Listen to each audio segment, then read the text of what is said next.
በርካታ ኢትዮጵያውያን እንደ ሁለተኛ ሀገር የሚቆጥሯት ሳውዲ አረቢያ ከጊዜ ወደ ጊዜ እየዘመነች በአስደናቂ ነገሮች ያስደመመች ትገኛለች። ዛሬም አንድ አዲስ ዜና ይዛ ብቅ ብላለች።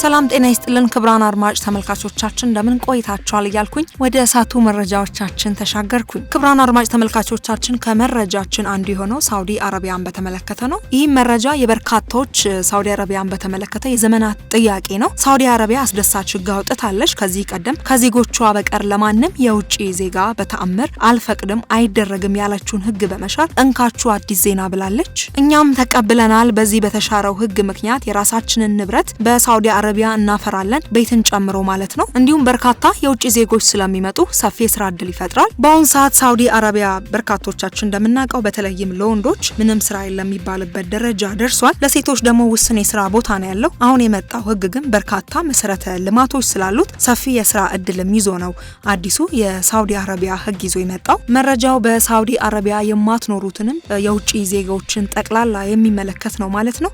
ውድ የኢትዮናስ ቤተሰቦች ከናንተ የሚጠበቀው መመሪያውን በደንብ ሰምታችሁ ፎርሙን መሙላት ነው። ጥንቃቄ ይፈልጋል።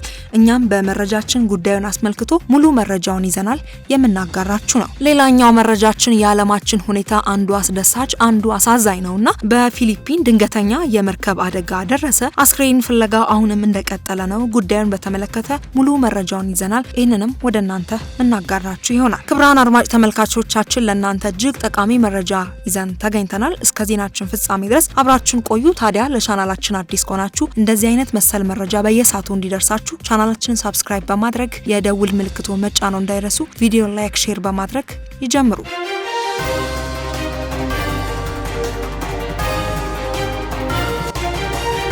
ሳውዲ አረቢያን በተመለከተ ወደ አገኘናቸው መረጃዎች ስንሻገር የሳውዲ አረቢያ መንግስት ከጥር 2026 ጀምሮ የውጭ ሀገር ዜጎች በማንኛውም የሀገሪቱ ክፍል የመኖሪያ ቤቶችን፣ መሬቶችንና የእርሻ ቦታዎችን በባለቤትነት መያዝ እንዲችሉ በይፋ ፈቅዷል። ይህ ታሪካዊ ውሳኔ የሀገሪቱን የኢኮኖሚ መዋቅር ለመቀየር የታለሙ የቪዥን 2030 አካል ነው። ዋና ዋና ነጥቦቹ ምንድናቸው የሚለውን ከፋፍለን ስናይ ወይም የመጀመሪያው የባለቤትነት ክልል የውጭ ዜጎችና የውጭ ኩባንያዎች በመላው ሳውዲ አረቢያ ሪያድና ጅዳን ጨምሮ ማለት ነው ንብረት መግዛት ይችላሉ። ሁለተኛ ወይም ለደሞ የንብረት አይነት የመኖሪያ ቤቶች፣ የንግድ ቦታዎች፣ ኢንዱስትሪ መሬቶችና የእርሻ ቦታዎች ወይም ደግሞ አግሪካልቸራል ፋርምስ መግዛትም ተፈቅዷል። ሶስተኛ ወይም ደግሞ ሀመራዋ በመካና በመዲና ቅዱስ ስፍራዎች ንብረት መግዛት የሚችሉት ሙስሊሞች ብቻ ሲሆኑ አዲሱ ህግ ግን ለነዚህም ስፍራዎች ግልጽ የሆነ የቁጥጥር ስርዓትም ዘርግቷል። ሌላኛው ማንኛውም ግዢ የሚፈጸመው ሳውዲ ፕሮፐርቲስ በተሰኘው ይፋዊ የዲጂታል ፕላትፎርም አማካኝነት ብቻ ነው። ይህ አዲስ ህግ ቀደም ሲል የነበሩትን ጥብቅ ክልከላዎች ሙሉ ለሙሉ ማንሳቱን ገልጿል። አንደኛ በሳውዲ የሚኖሩ የውጭ ዜጎች የራሳቸውን ቤት እንዲገዙ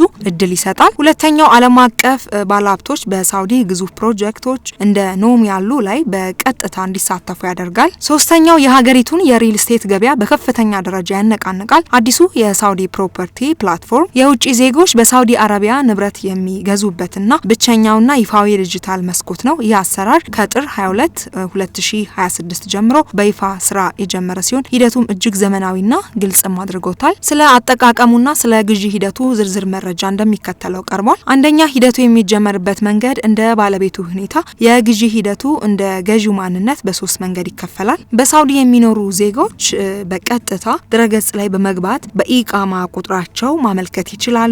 ብቁ መሆናቸውን በሲስተሙ ወዲያውኑ ያረጋግጣሉ። ከሳውዲ ውጭ የሚኖሩ ዜጎች መጀመሪያ በሚኖሩበት ሀገር በሚገኘው የሳውዲ ኤምባሲ በኩል ዲጂታል አይዲ መታወቂያ ማውጣት አለባቸው።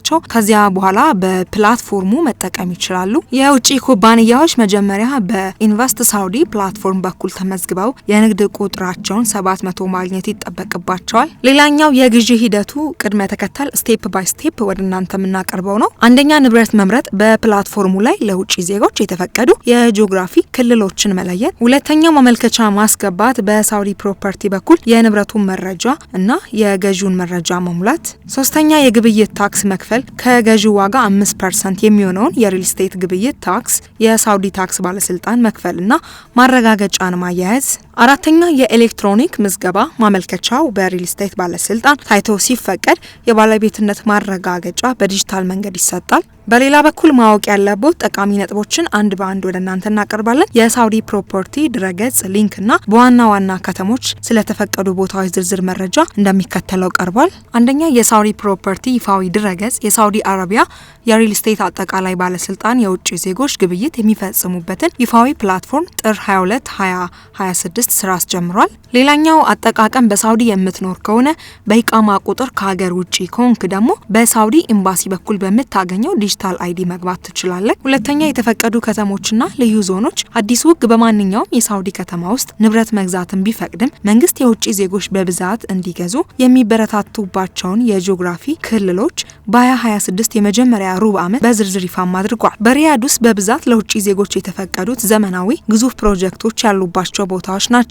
ኒው ሙራባ አዲሱ ከተማ መሀል ተብሎ የሚታሰበው ኪንግ ሰልማን ፓርክ አካባቢው ትልልቅ የመኖሪያ ኮምፕሌክሶች ያሉበት። ኒው ሙራባ አዲሱ የከተማ መሀል ተብሎ የታሰበው ኪንግ ሰልማን ፓርክ አካባቢው ትልቅ የመኖሪያ ኮምፕሌክሶች ያሉበት። ኖርዝ ሪያድ ወደ ኤርፖርት ቅርብ የሆኑ ዘመናዊ ሰፈሮች። ዳ ሴንትራል ፕሮጀክት በባህር ዳርቻ ላይ የሚገኝ ዘመናዊ የመኖሪያና ቱሪስት ቀጠና፣ ለቪላዎችና ለመዝናኛ ቤቶች ተመራጭ የሆነው ሰሜናዊ ጅዳ። እነዚህ ከተሞች ለየት ያለ መመሪያም አላቸው።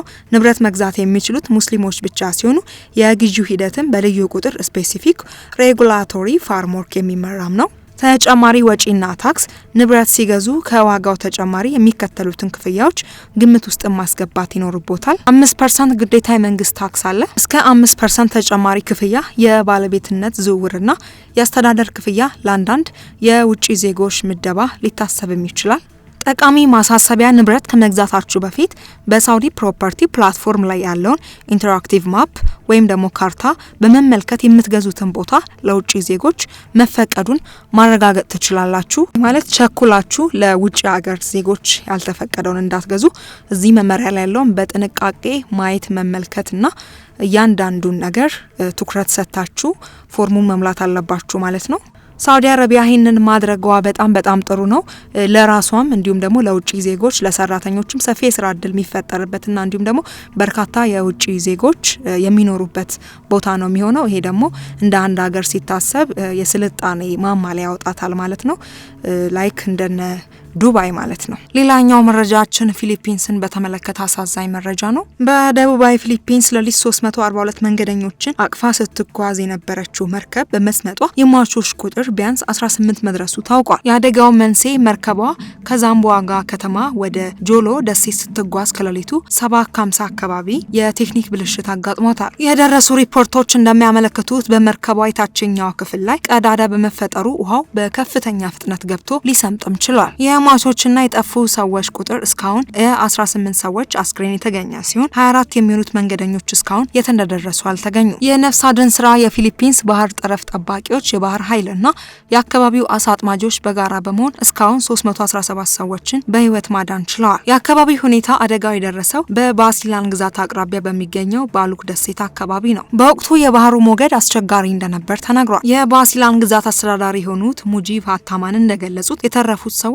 በአሁኑ ወቅትም በኢዛቤላ ከተማ የሕክምናና የሳይኮሎጂ እርዳታ እየተደረገላቸው ይገኛል። መርከቧ ከተፈቀደላት የመጫን አቅም በላይ እንዳልጫነችም የባህር ጠረፍ ጠባቂዎች አረጋግጠዋል። ክቡራን አድማጭ ተመልካቾቻችን ለሳቱ ይዘን የቀረብንላችሁ መረጃዎቻችን በዚያ በቃ። ቸሮር የምንሰማበትን ነገር ፈጣሪ አምላካችን ያቅርብልን። መልካሙን ሁሉ ለዓለማችን፣ መልካሙን ሁሉ ለሀገራችን እንመኛለን። በቀጣይ በሌላ መረጃ እስከምንገናኝ ድረስ በያላችሁበት ጤና ይስጥልን።